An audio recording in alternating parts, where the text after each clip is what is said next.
Assalamualaikum warahmatullahi wabarakatuh dan selamat pagi semuanya. Perkenalkan, nama saya Sania Dwi Aditya dengan stambuk A401-220.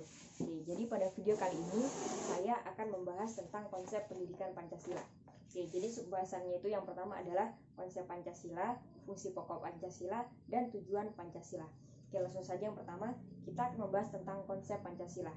Oke, jadi Pancasila itu dapat diartikan sebagai 5 dasar yang dijadikan sebagai dasar negara serta pandangan hidup bangsa. Oke, jadi suatu bangsa itu tidak akan berdiri kokoh tanpa adanya dasar negara yang kuat dan tidak dapat mengetahui dengan jelas kemana arah tujuan yang akan dicapai tanpa adanya pandangan hidup. Oke, dengan adanya dasar negara juga membuat suatu bangsa itu tidak akan terombang-ambing dalam menghadapi permasalahan baik yang dari dalam maupun yang dari luar. Oke, jadi kita akan membahas tentang pengertian Pancasila secara etimologis, historis, dan terminologis. Oke. Jadi kita bahas dulu secara etimologis. Oke. Jadi secara etimologis, Pancasila ini berasal dari bahasa Sanskerta, yaitu dari India, yaitu dari kasta Brahmana. Kalau menurut Muhammad Yamin, jadi Pancasila itu terdiri dari dua kata, yaitu panca dan sila. Panca berarti 5, untuk vokal I berarti batu alas, sendi, atau dasar. Oke. Kalau untuk sila, untuk vokal panjang itu berarti peraturan tingkah laku yang baik, yang penting, atau yang senonoh. Oke, tadi kan secara etimologis. Nah, sekarang yang historis. Historis berarti sejarah. Oke, jadi menurut Muhammad Yamin, pada tanggal 29 Mei 1945, pidatonya yang berisi 5 dasar negara Indonesia, yaitu pri kebangsaan, pri kemanusiaan, pri ketuhanan, pri kerakyatan, dan kesejahteraan rakyat. Dan yang kedua, dari Insinyur Soekarno, tanggal 1 Juni 1945, yaitu nasionalisme atau kebangsaan Indonesia, internasionalisme atau pri kemanusiaan, mufakat atau demokrasi, kesejahteraan sosial, ketuhanan yang berkebudayaan. Oke. Jadi dari 5 sila tadi itu diperas menjadi 3 sila yang bunyinya sosionasional, yaitu nasionalisme atau internasionalisme, nasionalisme dan internasionalisme. Yang kedua, sosiodemokrasi, yaitu demokrasi dengan kesejahteraan rakyat, dan ketuhanan yang Maha Esa. Ya, jadi tadi trisila. Nah, sekarang diperas lagi menjadi kasila, yaitu gotong royong. Oke, lanjut ke Piagam Jakarta pada tanggal 22 Juni 1945 yang bunyinya ketuhanan dengan kewajiban menjalankan syariat Islam bagi pemeluk-pemeluknya. Sila kedua, kemanusiaan yang adil dan beradab. Sila ketiga, persatuan Indonesia. Sila keempat, kerakyatan yang dipimpin oleh hikmat kebijaksanaan dalam permusyawaratan perwakilan. Dan yang kelima, keadilan sosial bagi seluruh rakyat Indonesia. Jadi pada sila dari Piagam Jakarta ini itu banyak menuai pertentangan. Mengapa? Karena kita ketahui sendiri bahwa Indonesia ini terdiri dari banyak agama, ragam suku, bahasa, budaya.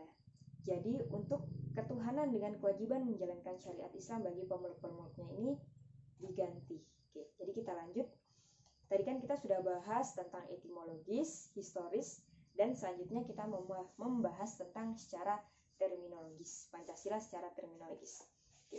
Jadi menurut PPKI, yaitu Panitia Persiapan Kemerdekaan Indonesia, itu bunyinya ketuhanan yang Maha Esa, kemanusiaan yang adil dan beradab, persatuan Indonesia, kerakyatan yang dipimpin oleh hikmat kebijaksanaan dalam permusyawaratan perwakilan, dan yang kelima, keadilan sosial bagi seluruh rakyat Indonesia. Berarti itu sudah sesuai dengan Pancasila sendiri, ya, sila Pancasila yang sekarang ini. Oke. Kalau dalam konstituris itu Republik Indonesia Serikat bunyinya ketuhanan yang Maha Esa, pri kemanusiaan, kebangsaan, kerakyatan, dan keadilan rakyat. Terus kalau dari tadi kan dari para pencetus, nah sekarang ini dari kalangan masyarakat itu ketuhanan yang Maha Esa, pri kemanusiaan, kebangsaan, kedaulatan rakyat, dan keadilan sosial. Tadi kan kita sudah membahas tentang konsep Pancasila. Kita juga sudah membahas tentang Pancasila secara etimologis, historis, dan terminologis. sekarang kita lanjut ke fungsi pokok Pancasila. Jadi fungsi pokoknya itu apa? Oke, jadi ternyata fungsi pokok Pancasila itu tadi kan ada dasar negara sama pandangan hidup bangsa. Kenapa Pancasila ini dijadikan sebagai dasar negara? Karena jadi Pancasila itu merupakan sumber kaidah hukum yang mengatur tatanan negara Republik Indonesia, yaitu termasuk di dalamnya itu unsur-unsur pemerintah, wilayah, dan rakyat. Oke, jadi Pancasila sebagai dasar negara itu dia mempunyai arti menjadikan Pancasila sebagai dasar untuk mengatur penyelenggaraan pemerintahan. Itu. Jadi konsekuensinya adalah Pancasila merupakan sumber dari segala sumber hukum. Jadinya semua undang-undang itu harus bersumberkan pada Pancasila. Jadi kalau dia tidak bersumberkan pada Pancasila, itu berarti sudah keluar dari apa ya, maksudnya dia sudah tidak sesuai ya dengan Pancasila. Oke, jadi kita lanjut.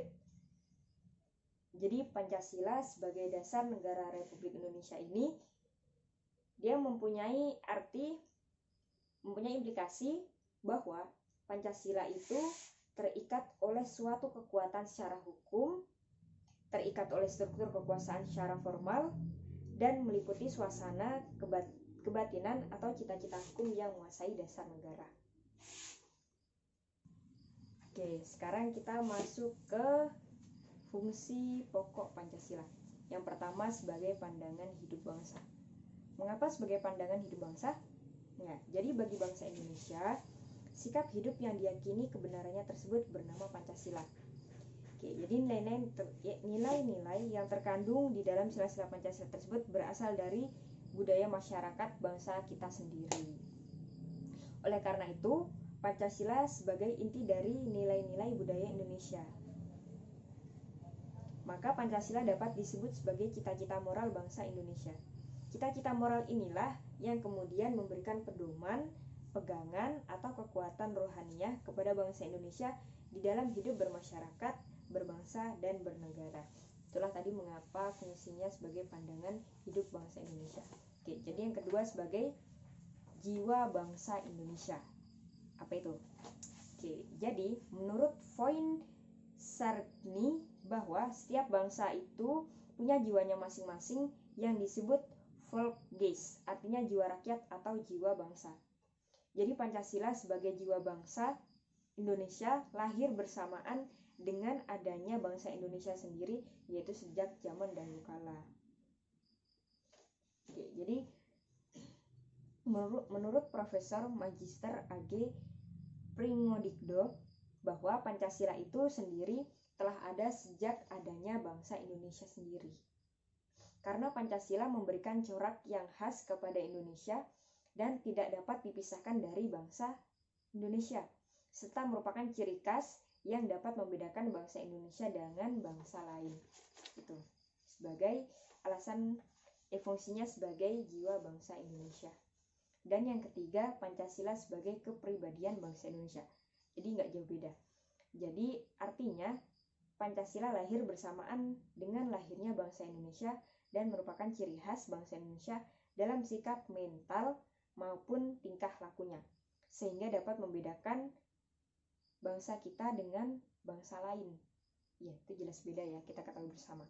Oke. Jadi nilai-nilai yang terkandung dalam Pancasila itu dapat dijadikan dasar dalam motivasi, dalam bersikap, tingkah laku, dan perbuatan hidup bermasyarakat, berbangsa, dan bernegara untuk mencapai tujuan nasional, yaitu yang terkandung dalam alinea keempat pada pembukaan UUD NKRI 1945, yaitu memajukan kesejahteraan umum, mencerdaskan kehidupan bangsa, dan serta ikut melaksanakan ketertiban dunia berdasarkan perdamaian abadi dan keadilan sosial. Oke, kita lanjut ke perjanjian luhur yang keempat. Oke, jadi artinya Pancasila telah disepakati secara nasional sebagai dasar negara tanggal 18 Agustus tahun 1945 melalui sidang PPKI Panitia Persiapan Kemerdekaan Indonesia. Yang kelima, sumber dari segala sumber hukum. Oke, tadi kita sudah sempat menyinggung ya, sumber dari segala sumber hukum. Oke, jadi kan yang kelima tadi sumber dari segala sumber hukum, tadi kan kita sudah sempat menyinggungnya sedikit. Oke, jadi penjelasannya adalah bahwa segala peraturan perundang-undangan yang berlaku di Indonesia itu harus bersumberkan pada Pancasila atau tidak bertentangan dengan Pancasila. Jadi harus bersumber dan tidak bertentangan. Oke, jadi Pancasila tercantum dalam ketentuan tertinggi, yaitu pembukaan UUD 1945. Kemudian dijelmakan atau dijabarkan lebih lanjut dalam pokok-pokok pikiran yang meliputi suasana kebatinan dari UUD 1945 yang pada akhirnya dikonkretisasikan atau dijabarkan dari UUD 1945 serta hukum positif lainnya. Itu yang kelima, fungsi dari Pancasila. Sekarang yang keenam, yaitu cita-cita dan tujuan yang akan dicapai bangsa Indonesia. Apa sih cita-citanya Indonesia? Jadi cita-citanya Indonesia itu adalah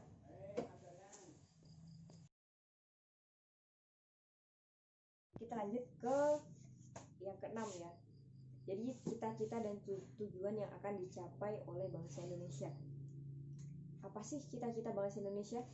Jadi cita-cita bangsa Indonesia itu yang pertama adalah mewujudkan masyarakat yang adil dan makmur, yang merata secara materi dan spiritual, yang berdasarkan Pancasila. Jadi dalam hal ini hendak diwujudkan oleh bangsa Indonesia adalah masyarakat yang adil dan makmur, yang merata materi dan spiritual berdasarkan Pancasila dalam wadah NKRI yang merdeka, bersatu, berdaulat, dan rakyat dalam suasana kehidupan bangsa yang aman, tentram, tertib, dan dinamis, serta dalam lingkungan pergaulan dunia yang merdeka, bersahabat, dan tentram. Dan kemudian daripada itu, untuk membentuk suatu pemerintah negara Indonesia yang melindungi segenap bangsa Indonesia dan seluruh tumpah darah Indonesia, dan untuk memajukan kesejahteraan umum, mencerdaskan kehidupan bangsa. Jadi itu isi dari, jadi kutipan dari pembukaan alinea keempat, pembukaan UUD Negara Kesatuan Republik Indonesia tahun 1945. Oke, jadi dapat disimpulkan bahwa tujuan dan cita-cita bangsa Indonesia itu adalah yang pertama, untuk membentuk suatu pemerintah negara Republik Indonesia yang melindungi segenap bangsa Indonesia dan seluruh tumpah darah Indonesia. Artinya, pemerintah berupaya melindungi seluruh bangsanya dari segi internal maupun eksternal. Yang kedua, tujuan nasional. Tujuan nasional bangsa yang kedua adalah memajukan kesejahteraan umum atau bersama. Oke, jadi negara Indonesia ini menginginkan situasi dan kondisi rakyat Indonesia yang bahagia, makmur, adil, dan sentosa. Yang ketiga, mencerdaskan kehidupan bangsa. Jadi, sebuah bangsa akan maju bila didukung oleh rakyatnya yang memiliki pengetahuan luas, pintar, dan intelek. Yang keempat, ikut serta dalam melaksanakan ketertiban dunia berdasarkan kemerdekaan, perdamaian abadi, dan keadilan sosial. Jadi itulah tujuan dan cita-cita bangsa Indonesia. Oke, jadi kita lanjut yang ke-7. Pancasila sebagai falsafah hidup yang mempersatukan bangsa Indonesia. Oke, jadi Pancasila itu merupakan sarana yang ampuh untuk mempersatukan bangsa Indonesia. Kenapa? Karena Pancasila adalah falsafah hidup dan kepribadian bangsa yang mengandung nilai-nilai serta norma-norma yang oleh bangsa Indonesia diyakini paling benar, adil, bijaksana, dan tepat untuk mempersatukan rakyat Indonesia. Jadi yang ke-8, Pancasila sebagai ideologi. Jadi ideologi itu dapat diartikan sebagai ilmu tentang ide atau gagasan yang bersifat mendasar. Itu ya. Terus ideologi ialah seperangkat nilai yang diyakini kebenarannya oleh suatu bangsa, dan Pancasila sebagai itu kan tadi pengertian ideologi ya. Nah sekarang Pancasila sebagai ideologi nasional itu berarti kumpulan nilai yang diyakini kebenarannya oleh bangsa Indonesia dan digunakan untuk menata masyarakat.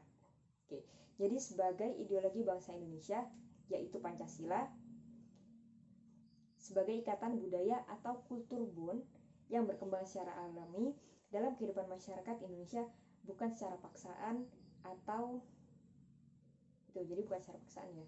Terus Pancasila adalah sesuatu yang sudah mendarah daging dalam kehidupan sehari-hari bangsa Indonesia.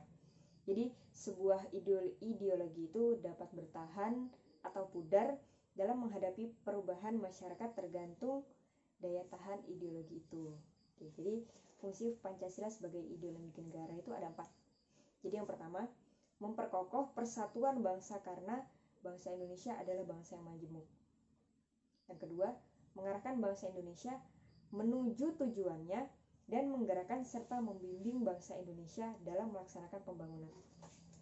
Yang ketiga, memelihara dan mengembangkan identitas bangsa dan sebagai dorongan dalam pembentukan karakter bangsa berdasarkan Pancasila. Dan yang keempat, menjadi standar nilai dalam melakukan kritik mengenai keadaan bangsa dan negara. Oke. Jadi kan tadi kita sudah membahas tentang konsep Pancasila, terus fungsi pokok Pancasila, dan yang terakhir kita membahas tentang tujuannya Pancasila. Oke. Jadi sebenarnya tujuannya Pancasila itu apa sih? Oke. Jadi tujuan dari Pancasila itu adalah sebagai berikut. Jadi tujuannya itu ada 5. Yang pertama, menghendaki bangsa yang religius, yang taat kepada Tuhan. Yang kedua, menjadi bangsa yang menghargai hak asasi manusia. Yang ketiga, menghendaki menjadi bangsa yang nasionalis, yang mencintai tanah air Indonesia. Yang keempat, menghendaki bangsa yang demokratis. Dan yang kelima, menjadi bangsa yang adil secara sosial ekonomi. Oke teman-teman, jadi sebagai bonus saya akan menambahkan materi tentang arti dan makna Garuda Pancasila sebagai lambang negara. Oke, jadi burung Garuda itu merupakan lambang negara Indonesia sejak negara ini berdiri. Nah, akan tetapi tidak semua orang tahu tentang arti dan makna Garuda Pancasila sebagai lambang negara. Iya benar. Sebagai bangsa Indonesia, paling tidak kita tahu dan mengerti arti lambang negara kita sendiri sebagai sikap penghargaan terhadap perjuangan para pendiri bangsa dan kelak dapat kita ceritakan ke anak cucu kita sebagai generasi penerus bangsa. Oke, jadi di lambang Pancasila ini. Jadi arti Garuda Pancasila sebagai lambang negara yang pertama adalah burung Garuda. Ya, jadi burung Garuda Pancasila dalam cerita kuno tentang para dewa adalah kendaraan dewa Wisnu yang besar dan kuat. Terus warna burung Garuda adalah kuning emas yang menggambarkan sifat agung dan jaya. Yang ketiga, Garuda adalah seekor burung gagah dengan paruh, sayap, ekor, dan cakar yang menggambarkan kekuatan dan tenaga pembangunan. Yang keempat, jumlah bulu burung Garuda Pancasila melambangkan hari kemerdekaan Indonesia, yaitu 17 Agustus 1945. Penjabarannya, dengan bulu masing-masing. Oke, jadi bulu ekor dengan bulu masing-masing sayap berjumlah 17 helai, bulu ekor berjumlah 8 helai, bulu leher berjumlah 45 helai, dan yang terakhir adalah gambar Pancasila. Oke, jadi di bagian dada burung Garuda itu terdapat perisai yang dalam kebudayaan serta peradaban bangsa Indonesia merupakan senjata untuk berjuang dan untuk bertahan serta berlindung untuk meraih tujuan.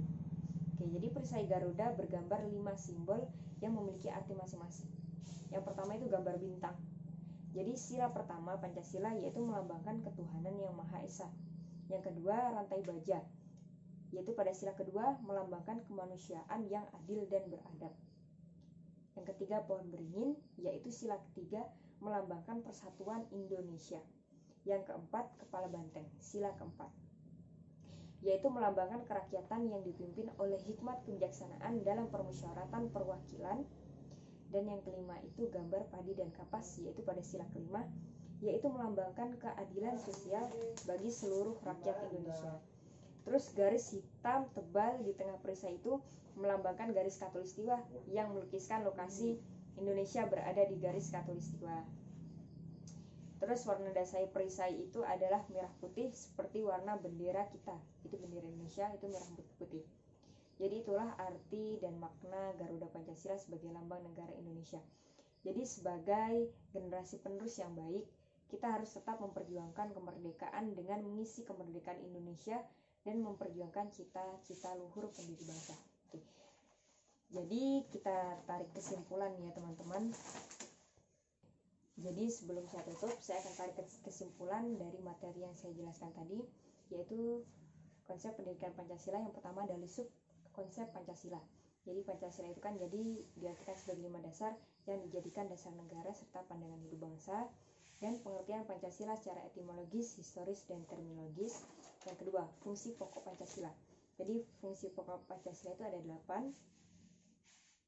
Fungsi pokok Pancasila sebagai dasar negara itu ada 8. Yang pertama sebagai pandangan hidup bangsa Indonesia, yang kedua sebagai jiwa bangsa Indonesia, yang ketiga sebagai kepribadian bangsa Indonesia, yang keempat sebagai perjanjian luhur, yang kelima sumber dari segala sumber hukum, yang keenam cita-cita dan tujuan yang akan dicapai oleh bangsa Indonesia, yang ketujuh Pancasila sebagai falsafah hidup yang mempersatukan bangsa Indonesia, dan yang kedelapan Pancasila sebagai ideologi, dan yang ke-C tujuan Pancasila. Jadi sekian video pemaparan tentang konsep pendidikan Pancasila. Saya mohon maaf apabila dalam saya menjelaskan itu ada kata-kata yang salah dan mungkin penjelasan saya itu berbelit-belit. Saya mohon maaf dan terima kasih sebelumnya sudah menyimak video saya sampai akhir. Saya akhiri. Wassalamualaikum warahmatullahi wabarakatuh dan selamat pagi.